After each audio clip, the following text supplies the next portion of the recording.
panel, I guess. But what's your name? Charlie Hawkins. Charlie, nice to meet you. And this is John DeLang. He's my ex-brother-in-law.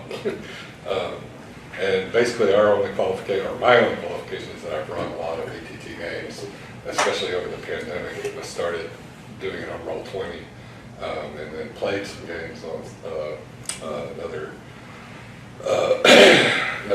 that I cannot forge, on the Forge ETT, and that is my qualifications for being here. So, Charlie Hawkins.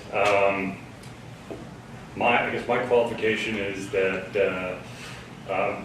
made quite a few homebrew games. Got a bunch of friends who run non-traditional pencil and paper RPGs, and of course, because of the pandemic, utilizing a different software to try to play, and of course, dealing with some of the shortcomings. John? Kind of same line. I've played several games, run several games, have played around with several of the different VTTs out there, just trying to see which one is the most streamlined, provides the most functions and features, and the easiest to access, right? Obviously, in-person games, a lot easier to kind of run and manage. You have all the resources in front of you. You can help people a little easier. So trying to find a virtual tabletop that is usable by everyone, including those that don't have a lot of experience on computers or D&D in the first place. So. Yeah, I found that Roll20 was a steep learning curve to get into, but once you got it, it was easy to manage and easy to go for it, especially if you're familiar with the system you're using. I've only run Dungeons and Dragons, but kind of trying to think nowadays that I might switch to something else, to more third party. But I know that Roll20 has a lot of different systems that they're starting to cover now, and that's basically that's basically my experience. And you said you do other non-WotC systems. What do you? You create your own system? Well, when I really got into pencil and paper, it was AD&D 2nd edition. Sure. And I wanted to punch whoever came up with THAC0 in the nuts. And so I left AD&D and basically started creating my own D20 system. I keep picking it up every 4 or 5 years, mm-hmm. and starting it over from scratch and removing dice or whatever. I've also, one of my buddies has had lots of successful Kickstarters for his pencil and paper, but he uses he'll use the Fate system. Mm. He'll also use, oh my gosh, I can't remember what the other one was. I can't remember what it is now. He's got so many out now, it's kind of hard to keep track. But he's got D20 and stuff. But and you're right about Roll20. I think part of the problem is that because it has a steep learning curve, a lot of people who aren't as technically savvy as others, they don't even it's such a pain for them to figure it out that they just don't have any fun. And if you're not having fun, they're gonna drop. I definitely almost gave up on it a couple of times. I mean, I'm not really all that computer savvy, so I didn't really pick it up as quickly as I wanted to, for sure. And we do that all on Roll20. And that's does anybody? I'll throw this out to everybody. Does anybody have any experience with VTTs other than Roll20? What's your? When the pandemic happened, we went online, but we tried Roll20 first, and then the GM switches over to Foundry. Foundry. That's the one I was trying to think of. Yeah, I play a Pathfinder game on Foundry, and it's got the same kind of utility. And as far as being a player, it's pretty straightforward and fun and easy.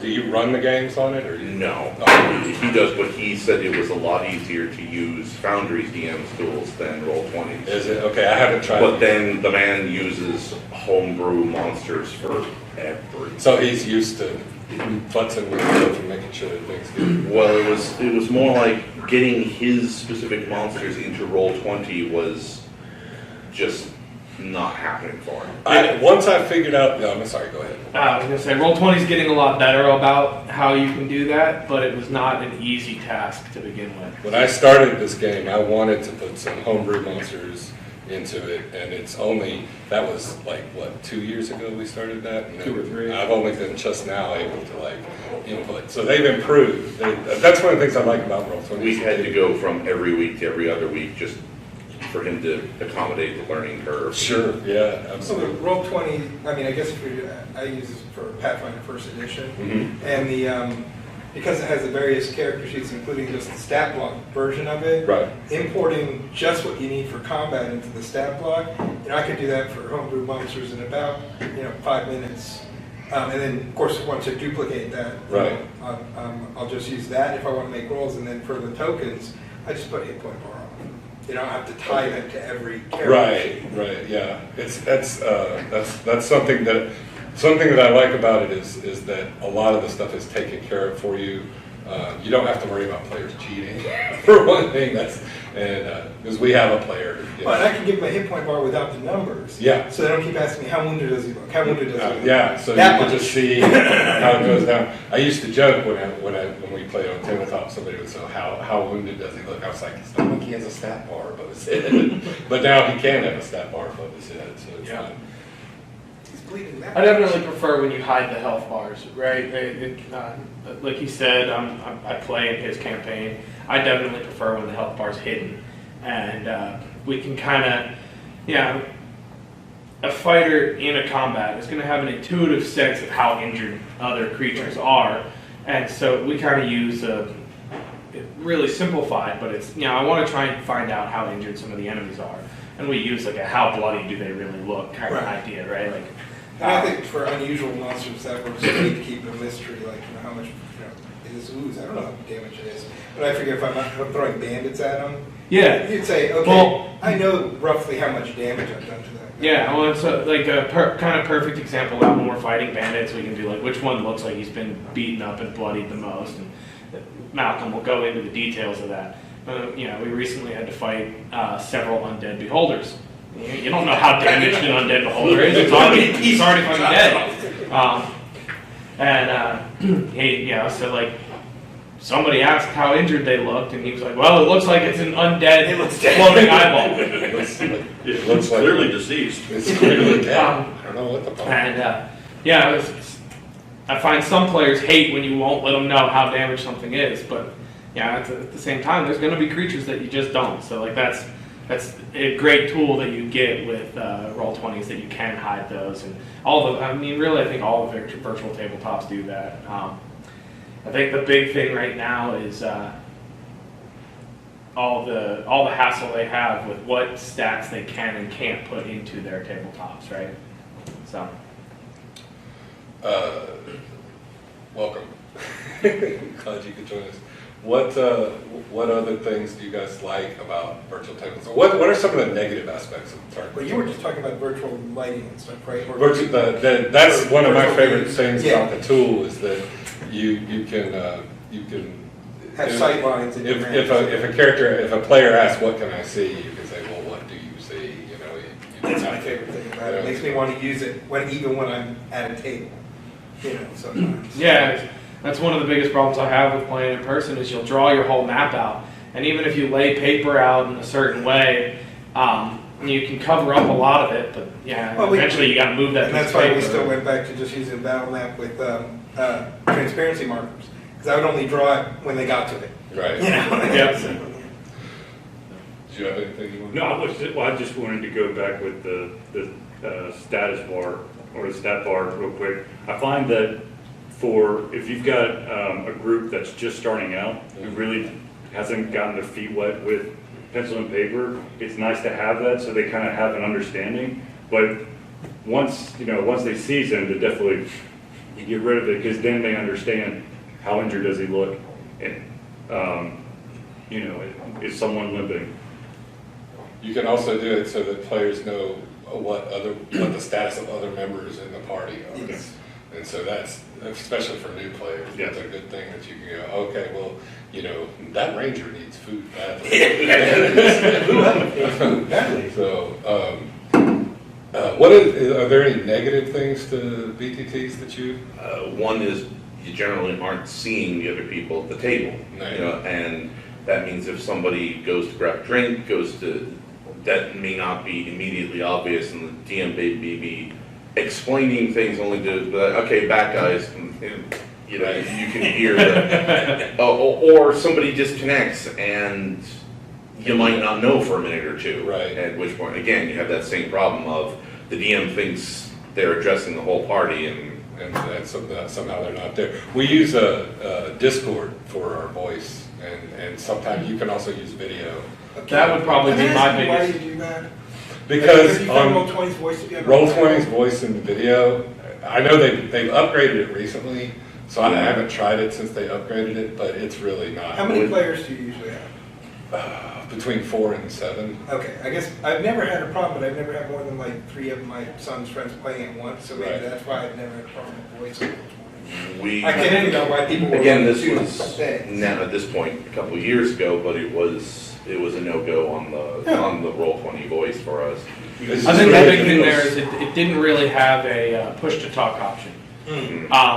And We so had to if you use have multiple something people trying to answer other at the than same Discord. I time, hadn't thought of that. or you even just have, or somebody has a lot of background noise, you end up with a lot of feedback. So going to Discord, yeah, it means you're running 2 separate programs for it, but running the voice through Discord, you do get a cleaner audio and you have more control over what you're hearing. Does anybody have any experience with running systems other than D&D through You know, but that's BTT? kind of why I'm here. Yeah. Oh, okay. I've tried to run a little bit of Hero System through it. I'd be very interested to pick your brain. And unfortunately, since there's very little pre-built for that, you're not going to script it yourself, you just have to kind of use the tabletop. Right.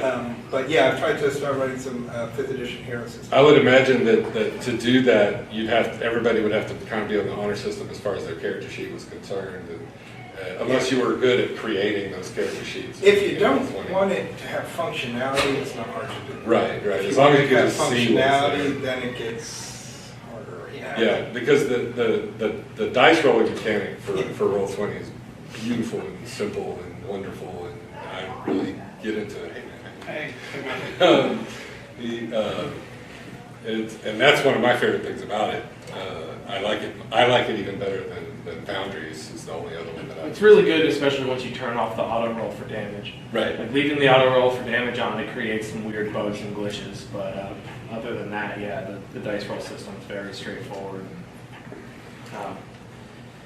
They are, as they continue to delve into it, at least for Roll20, they do keep improving the options that you have there. Used to be really difficult to track ammo if you had a DM that was making you track your ammo. Used to be really any resources that you would expend used to be very difficult to track in Roll20. And now they've got that so that you can track it Yeah. a little easier than it used to be at first. Yeah. Um, Now, if they could make it to automate when you cast a spell and choose what level you're casting at, it actually takes that spell off of your used spell. That's probably one of my negatives about Roll20 is the whole spellcasting is difficult to track. More difficult to track than say, It's- hit points and all that. It's actually not that difficult to track, but it has no automatic tracking for you. So you can go, Roll20 for anyone that's not as familiar with it, you can click on the spell, it'll automatically pop it up into the chat with a brief description and either the DC or what the to hit roll is. And before it pops it into the chat, it lets you choose what level spell slot you want to use for it. Well, if you choose that level spell slot, it doesn't actually take that off your sheet. So unless you remember, then go back to your spell page and reduce your number of spells for the day in that level, you're going to get 3 hours later, or 3 sessions later, and maybe you haven't had your rest yet, and you're like, oh, I still have 4 spell slots. Awesome. Yeah, and that's another thing. I'll piggybacking off of that.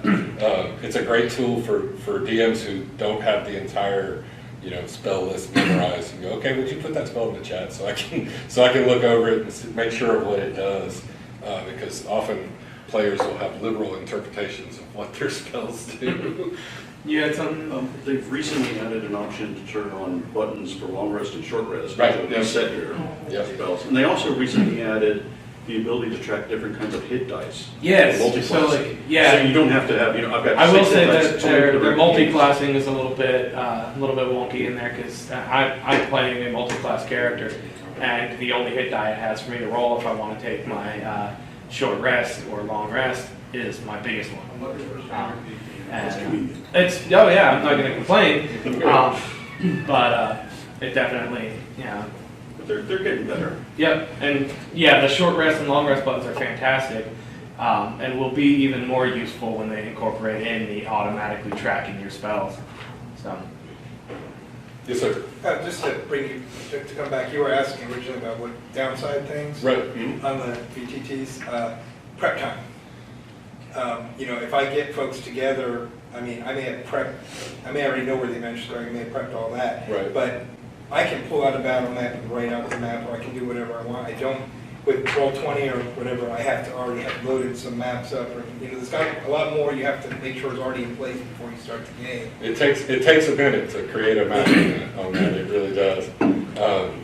I remember when I first started, I have a what is that called?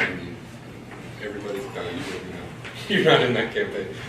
West Marches campaign, and I had to basically create all the maps from scratch that I could. If I couldn't find one to download, it'd just be lines on a graph is all it is. But I mean, to do that, it takes some time. So it takes some time out of out of your prep time to definitely do that. I think for me personally, one of the downsides is if you have a player that you need to kind of rein in. Because like you said, if someone were to drop or they disappear, it's the same type of thing where if we're all sitting around a table, we can hopefully, eyeball the guy or give him an evil stare for him to kind of pull back. But when you could say it open, you could say it through Discord or whatever, but it kind of doesn't have the same weight as okay, come on, let's calm it down. You're missing all the Yeah. nonverbal cues that Yeah. he's actually listening. Exactly. Yeah. Or if he'll actually take you seriously when he's like, oh yeah, exactly what I'm gonna do. All right. So now I want to address the elephant in the gaming world right now is the OGL nonsense that's going on, and the first thing that I agree with it. So with that, one of the things that everybody was excited about when it first was announced was that they were going to do this fabulous virtual tabletop, and WotC has hired 30 or 50 programmers to sort of try and put this together and make it a thing. How worried is everybody about what that's going to mean to not just the D&D world, but to the virtual tabletop world? Like, is that going to leave, if WotC goes ahead with this OGL modification, is that going to screw Roll20 or Forge, Foundry, thank you, Roll20 or Foundry or any of the other things? What do you guys think about that? I have my own opinion, but I'd like to know what everybody else thinks. I think there's enough, I won't get into the pushback in the org, but you guys know what I mean by org, right? Yeah. Okay. But I think with someone as big as Roll20 and probably Foundry, I think they can be system neutral enough that even if they had to divest themselves of all WotC stuff, they could probably still go. Yeah. Smaller, just like the whole controversy, it's the smaller publisher, the smaller anybody who's going to suffer the most. And I don't know, I've kind of invested myself in a lot of WotC stuff, for all kinds of reasons. So I actually know nothing about D&D Beyond or where they're going on that virtual tabletop. So I really can't say. Yeah. I've been running online campaigns for years on Roll20. Sure. And I mostly run systems that are not supported by Roll20. For several years, I ran Mazes and Minotaurs, Right. and more recently, Lamentations of the Flame Princess, which does have a character sheet, unlike Mazes and Minotaurs. Cool. If they clamped down, it wouldn't affect me too much. I'd still run my games the way I always have, Sure. because I'm having to do most of the work myself. I'm not using pre-made stuff from a particular game. That's definitely, I think my games would be affected because I've invested so much money and time into Roll20 in as far as like bringing 5e stuff into the system. So you're ahead of the game for sure. Yeah. As far as like that, I think what Roll20 is probably going to start doing is putting a lot more support behind third-party stuff, especially not OGL, DCC. That's not right. It's called Dungeon Crawl Classics and all the old school OSR. That's what I was trying to reach for. OSR rule sets, and I especially actually run Lamentations as a hybrid of the actual rules and first edition AD&D, which is my first game, and I can do that from memory. So yeah. I used to be able to do that from memory, but it's been a while. I've slept and had a drink since then. So, overall,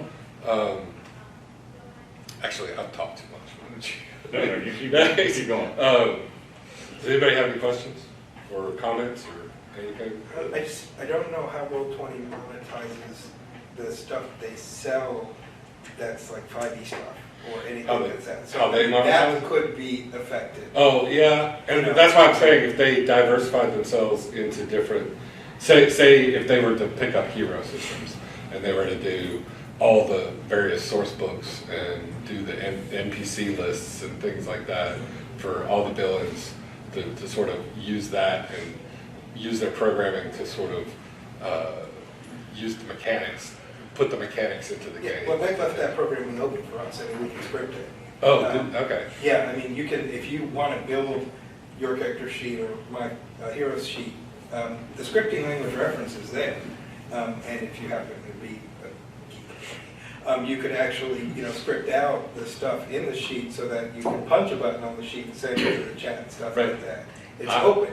Yeah, but I am mechanically stupid. So I'd have to have somebody else do that. You can license it, Yeah. like they did from Wizards, or you can get like the player-based ones that said, hey, I created this sheet, what do you guys think of it? Yeah. And that can have very little functionality, or it could have a lot, depending on how much of a computer nerd the guy who made the I, at one point, was bought the most expensive tier of Roll20, Yeah. so I could create a Mazes and Minotaurs character sheet, but I'm too Amish to be able to do that myself. And I like that term, too Amish to be able to do it myself. That's good.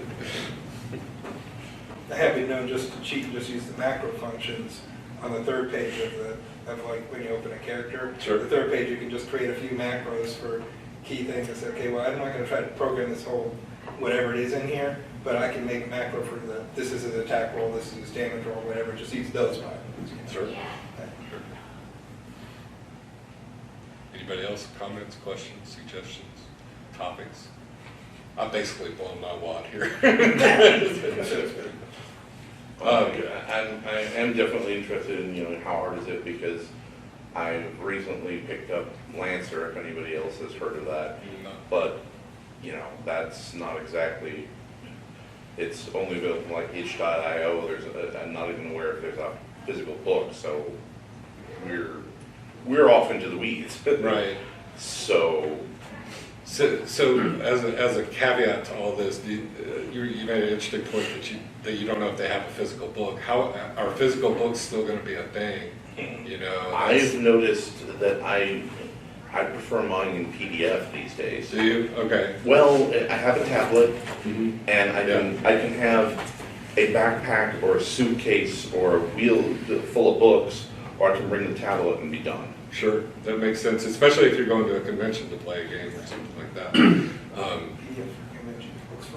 I mean, I know. I also am getting into Warhammer as well, and I know that those books, it's crazy to try and bring all the rules that you need to the The table. DM prefers it's this book, but I can give him, the It's this spell. What book is that? Book, page number, boom, boom. Right. Yeah. Page 52 of Tasha's. Well, that's one of the things that that the Williams lady was talking about is that DMs buy 75% of the content and players only buy 25% of the content that they sell. So that's what they're trying to get the players to. So the thing that's coming, unfortunately, I think, in the bad side is they're going to microtransaction. You know, if you want to get the information for spells, say you want wizard spells, you have to pay $5 to get the set of wizard spells. I think that's something that might be coming, and it's another way of virtually getting the rules across. Yes, sir. I don't know how accurate this is, but I got the impression from the D&D 1 stuff that it looks like they're moving vaguely towards a subscription kind of deal, Yeah, just in general. Like Adobe did with Photoshop and whatnot. Mhm.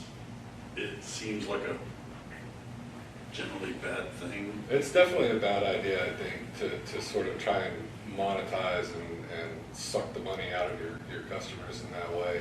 I mean, it's certainly their right to do so as a company, but it's also our right to not.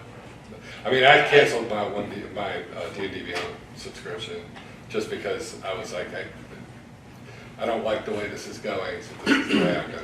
The game was fun, but the company that you're playing for. And that's the great thing about having real books, is I don't ever have to give up the game. It's always going to be there for me. I guess I just don't understand how they thought this was going to go any other way than it has, because there's been, what was it, Blizzard in when they decided to redo Warcraft 3, decided, oh, anything you make we get to steal, and people's immediate response was, I guess we're not making anything for you anymore. And what did they expect to happen? the mod community that made you. We don't need that. Yeah. I think what we'll end up seeing if they continue the path they're on, and I think part of that is the Hasbro didn't look at the smaller picture because they're not used to it. It's not their realm, so they don't realize just how much the small creators and third party really brings to it. They saw Paizo and a couple of the other big ones that were having the success they have off of the D&D system, and we're like, oh well, we can. This was a way to monetize a little bit more off of what those bigger third parties were doing. But then once you get into the fine details of the language and everything, that really punishes. Like, yeah, it's not going to hurt the bigger creators that much. Like, yeah, they're going to end up paying more than they would have. But all of your smaller creators, it's going to just completely make it to where they can't do anything anymore. So they're going to, like the mod community, they're going to just go and start creating somewhere else. And that's So I think the we'll bigger see. third parties just don't go, okay, we're just cutting out your That's licensed what- stuff and I think- we're going with our stuff. A lot of the problems in D&D over the years, even back in the TSR days, were caused by people who don't have that experience of sitting around a table playing the game. Yeah. They were just executives. The people who only looked at the money they were making. Why does this need to be play tested? Why do we, Yeah. can we get more money out of them? Who ultimately only care, how do we get more money for the same product? Right. How do we get more money without? Sir. I know they've shifted ownership throughout the years, right? Hasbro owns it now, Yeah. and Wizards of the Coast. TSR, and then WotC, and then now Hasbro. But WotC is still a thing. Yeah, and Hasbro owns yeah. WotC. Yeah, Hasbro bought WotC, which gives them kind of the ultimate decision-making process there, but they try to still let WotC make a lot of the content. And Do they have, I was gonna ask this, do they have community managers that actually actively engage the fan base and try to? WotC WotC does. WotC does. They have community. If you watch any of the videos that they put out when 1D&D was just first starting to come out, they definitely had a lot of engagement from their staff, from WotC staff. One of the things that I think happened that brought this all about is that during the pandemic, a lot of people got into D&D. You know, a lot of people. I mean, you had Critical Role that brought a lot of people to it. You had other not virtual, but filmed content creators that would bring their live games to it. And this brought I mean, everybody was stuck in their house, so everybody's like, you know, and now there's this virtual tabletop, let's buy D&D. Same thing happened to Warhammer with Games Workshop and painting little things while they're out there. And so the monetary base grew to where it was one of the largest cash cows for Hasbro was this D&D thing, this WotC thing. And they were, you know, what the heck is this? And that brought the attention of Hasbro, which said, we need to make sure that we keep making this money even after the pandemic's over. So we've got to figure out how to make more money. And it was just people with business degrees that came in and not people that were actually gamers that came in. Perennial problem of the golden goose and trying to cut the golden goose open, and all that means is you no longer have You no longer have a golden goose, exactly. A lot of fun. You were talking about, you know, how it's changing towards more like the Adobe model, and it's unfortunate. We're seeing this trend from instead of you buying a product, you're buying the service, and so that's how they're getting you. So yes, you get the updates constantly, but you used to get, you know, a certain number of patches per whatever your thing is, and it's unfortunate. And it can really burn you because, you know, with any kind of subscription service, you may forget, or you may not be as active.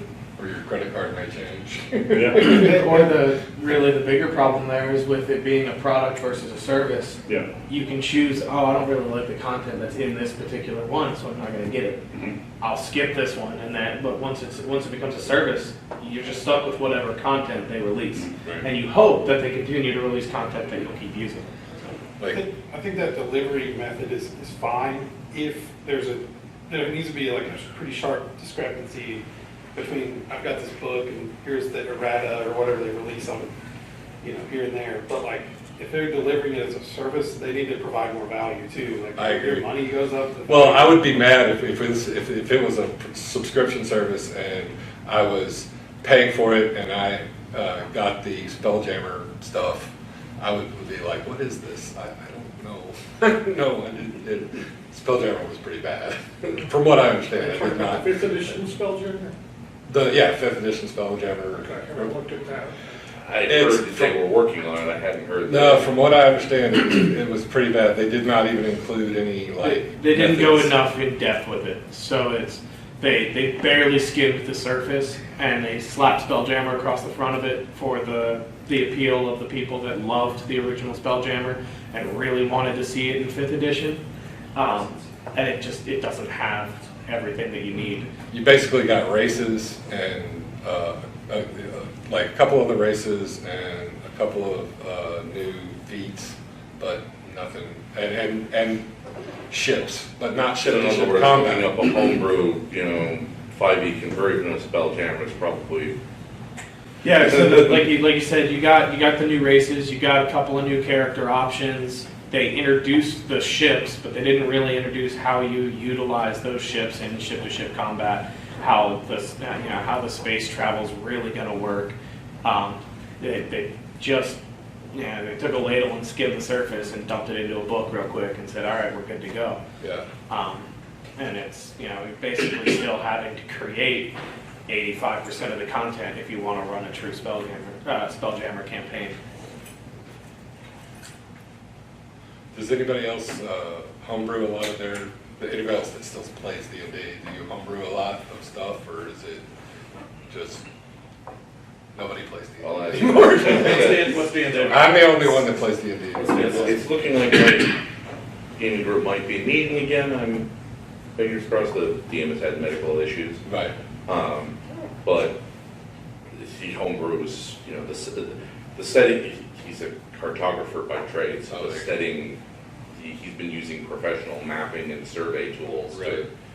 It's been fun exploring the setting and the many myriad ways to get yourself killed in it. Yeah. But I just found that the reason that I stick with D&D is I don't have time to homebrew everything.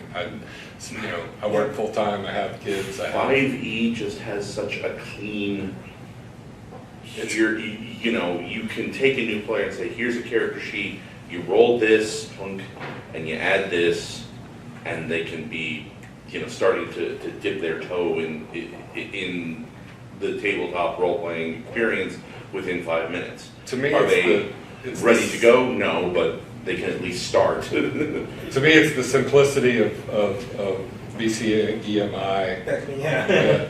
The simplicity of Beckme with the richness of third edition, which I really thought. Which is actually very, sometimes a painful combination, because there's so much left that's now DM fiat. You go from game to game, it can be very, very different. And that, well, every game is going to be different. Yeah. It was different. When you said DMs have homebrew, did you different- mean setting or rules? It rules with the rules. Because my setting is completely homebrew, but Yeah. rules I don't change that much. Yeah. I mean, I used to homebrew a setting, but now being older and having more responsibilities, I go with either the straight Forgotten Realms or Wild Mount for and I think those are two really good settings, and they're also supported by the virtual tabletop, which is what we were here to discuss. I think I got off track a little bit. I'm sorry about that. What are the obstacles that need to be overcome that to make it a perfect system, to make the perfect VTT? What are the things that don't exist now that would be great tools to have in a virtual tabletop situation? Anybody? The sound on Roll20. We were talking about that. Play a Yeah. game where people use the Roll20 sound. Yeah. After those years, I still haven't fixed it. Let's see. Yeah. Well, supposedly there's a new. They just updated. I haven't tried it. I don't know if it works. I'm perfectly happy doing Discord for my sound and using that. Yeah, Discord for voice chat, and then Roll20 to handle the actual mechanics. Yep. Kind of an additional advantage of using Discord for your voice chat is you can create different chat channels in there as well that store information for those that aren't the note takers. In the campaign that he runs, we have it, and we have the party's bag of holding as one of the chat channels, and we can update what treasure we have in there very easily. You don't have to have somebody write it down on a piece of paper, remembering it. We've got the useful bits of information. What was that NPC's name? Oh, you know what? We put it in the general chat in the Discord, so you can go back and look. Because especially like our game, we play once to twice a month right now, and sometimes if we miss a month, so we've now gone 2 months since the last game. I don't remember what that NPC's name was. And if you've got a note taker in your group, it's a great resource for them too, because they've got all these notes that they took of the game. They just copy and paste them right And into everybody can appreciate it. Discord. Yeah, and everybody loves that. I'll always give extra experience or something for that person. We had a problem where, like, when the pandemics hit and we went virtual, Discord had this weird issue where if somebody else started, it would only let one person talk at once, which, depending on who it decided to elect, could be a problem. Right. So But they've since, the big thing to do with Discord there is you should always have everyone on push to talk, because then they, you're talking to somebody who bought a dang foot pedal for his computer. So yeah, they can talk. you put everybody on, you make sure everybody puts themselves on push to talk, because Except for those times where the people I'm playing with don't need to hear my wife and kids when they come in to ask me a question, right? Like, that just detracts from the game and just distracts everybody else. So having everybody on push to It talk. wasn't virtual tabletop, but it was online gaming with somebody who decided to just go, voice detect and then have a shouting conversation with somebody in another room. Yeah. Ow.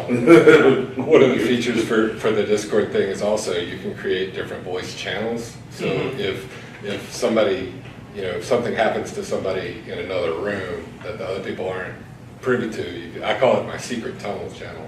So I go into the secret tunnel and we all go in the secret tunnel. I have a little mini game there, and they're like, "Oh my God, what's going on down there?"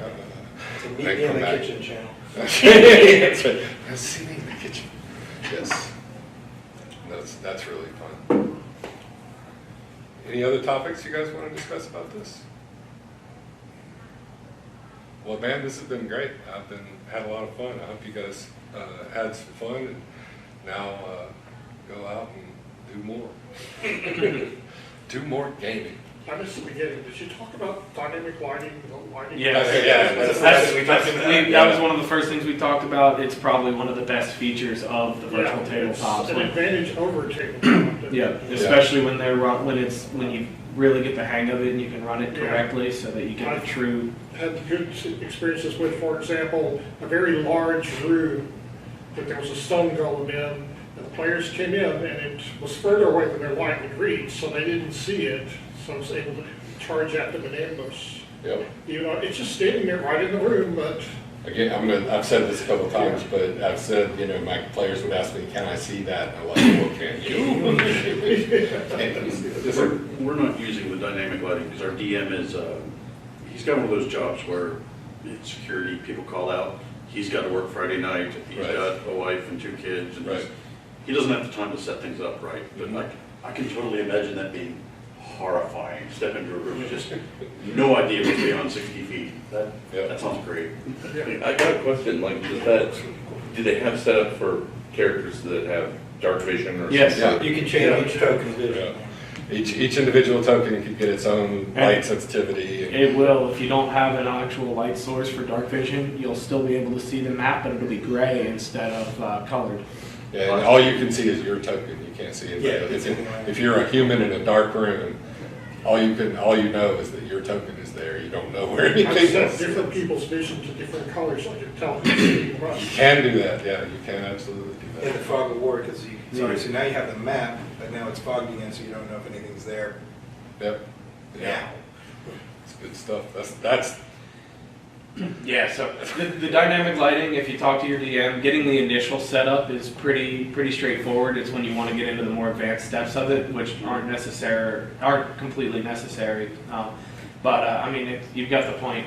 Like you said, you can go in, and when you first walk into a room, you can only see as far as your vision saw. Well, once you've actually walked through that whole room, the map will be there. But when you're not in the room, it kind of grays everything out, so that you know that room's there, but you don't know if anything's come back into it. you can actually set it to where they don't do that, where it doesn't remember the rest of the map. Yeah. Which gets frustrating for a lot of players. I was just about to bring up something else, and I cannot remember what it was now. Oh, auras. Like being able to set a 30-foot radius around a character, so it's like everything within 30-foot radius takes damage every round or whatever. You can automatically know. You don't have to sit there and count every time their turn comes around. The cleric in my party does that. Yeah. To show where his channel range is. Yep. Channel divinity. Well, that's all I had planned. Anything else? No, I was just going to agree with the dynamic lighting thing, because when I ran some of my, in-person tabletops, and I didn't want to reveal something hidden in the room, chances are I get so into the story or characters doing something that I forget to actually put it into, there's a wall, and there's actually something hiding behind the wall, and then all of a sudden all the characters are on the other side of the wall, And I forgot. But it also adds another dimension to the prep time that it takes. So you have to add the dynamic lighting lines. Yeah. Well, unfortunately, they made that fairly easy depending on how complex your dungeon or whatever is and how much you have to draw. Yep. But it's. I did a whole thing when I was adapting B2, the Keep on the Borderlands, and going through every Caves of Chaos. tunnel, every tunnel in the Caves of Chaos with that dynamic lighting tool. It's okay here and okay there. Okay. Just recently added a feature where it's easier to put doors, and the doors are openable by the players. Yeah, I just had a game with that, and it does make it really, really I'm good. curious, for those who made entire campaigns, do you end up with spare, or reusing maps when it's like, okay? When I was doing Caves of Chaos, or that was part of my West Marches campaign. So if the characters all went to the caves, I could pull those maps from an online source, copy them onto the module that I'd created, and then do the dynamic lighting around them. And then if I didn't have that, I could get mostly just going through. Sometimes I buy the maps if I wanted to get that. Sometimes I sometimes I would try and create them. I'm not a good graphic artist or anything, so I generally tend to go on Pinterest or something. I'm just curious, because I remember one time where DM later revealed he had 17 plans for, what we do, and you're expecting me to say we went with number 18. We didn't. We went with number 19. That's right. And that's the beauty of tabletop role-playing, is that you can improvise, but with having to have the map in advance, it does make improvisation a little different. I wouldn't say it's harder, but it's definitely like. is it a matter of assembling, You have to think. Yeah, you have to say these are the maps 10 and, possible maps, monsters. Okay. These are the 10 possible maps that they I'm could currently do. running a mega dungeon, and so I pre-rolled all of the encounters and put them on the map. And if anybody gets killed between sessions, I have to take that one off the map and all the rooms it might be in. Right. There's one thing, I haven't actually used this live yet, but I like you, I will upload my maps into the adventure and have like 8-10 pages for just one mini scenario or something. But I also went ahead and spent a couple of bucks on some of the modular, like Roll20 has these like modular graphical dungeon pieces or whatever. Sure, yeah. There's a few that are free, but I mean, there's $5 or something. And then if you do get stuck in a situation where now they're doing something you didn't expect, you can almost on the fly drag those dungeon pieces onto the grid and assemble it just like you would draw it on a battle map. I haven't done that live, so I don't know how painfully inefficient that would be. In real time it would be a difficult thing, Yeah. but it gives you another option if you don't have to match. Sure, absolutely. It was like geomorphs. Anybody else? Mike, What? do you want to say something? No, we're just over here. Okay. We're talking about stuff you guys have already talked We're- about, we're- I want to bring it back up. All right. I'm trying to kill the possibility of it coming back that way. Oh, okay, gotcha. But which BGT do we cover? We cover Foundry? Roll20 and Foundry are the two that we've talked about. Those are the ones that Roll20 and Foundry are the ones that I have experience with, so I can't speak to anything else. I think know that there Hasbro was- has about 400 programmers working on their own BGT. Right, yeah, we talked about that too in a certain roundabout way. And, they've got about as much chance of that working now as, Yeah, as a man in the moon. yep. Well, that does it for us. We're at 10 minutes till. I want to clear out so that we can let the next panel come in. Thanks a lot for coming, guys.